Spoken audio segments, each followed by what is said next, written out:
উদয়পুরে ফের চুরির ঘটনা। বন্ধের সুযোগ নিয়ে খিলপাড়া ডাকঘরের দরজা ভেঙে নগদ লক্ষাধিক টাকা সহ বেশ কিছু সামগ্রী নিয়ে চম্পট দিয়েছে চোরের দল। ঘটনাকে কেন্দ্র করে এলাকা চাঞ্চল্য ছড়িয়ে পড়েছে।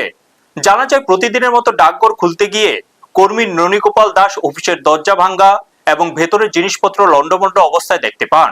বিষয়টি সঙ্গে সঙ্গে সংশ্লিষ্ট আধিকারিকদের জানানো হয়। পরে আধিকারিকরা ঘটনাস্থলে এসে হিসাব নিকাশ করে চুরির বিষয়টি নিশ্চিত করেন। এই ঘটনায় উদয়পুর রাধাকিশোরপুর থানায় লিখিত অভিযোগ দায়ের করা হয়েছে।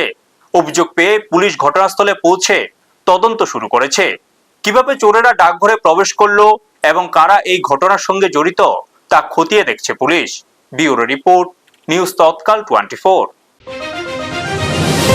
গতদিন তো বন্ধ ছিল, আজকে আমি 10টা আসলাম, আইয়া দেখলাম যে অফিসের দরজাটা আজানো, কিন্তু এখানে করাটা নাই, এটা দুটা করে একখানে গেছে। তারপরে বরমটা খুলে দেখলাম আমার আলমারিটাও খোলা, তখন আমি বুঝে গেছি অনেক কিছু সব এরপর দেখলাম আমার টাকাগুলো একটাও নাই।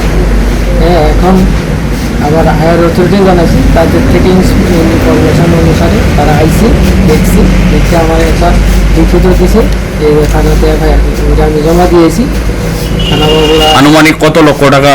এত লক্ষ নাই, মানে ধরুন অফিস ক্যাশ ছিল 17,000 সামথিং, আর একজনের টিটি করবো 50,000। আপনারা দেখছেন নিউজ তৎকাল 24।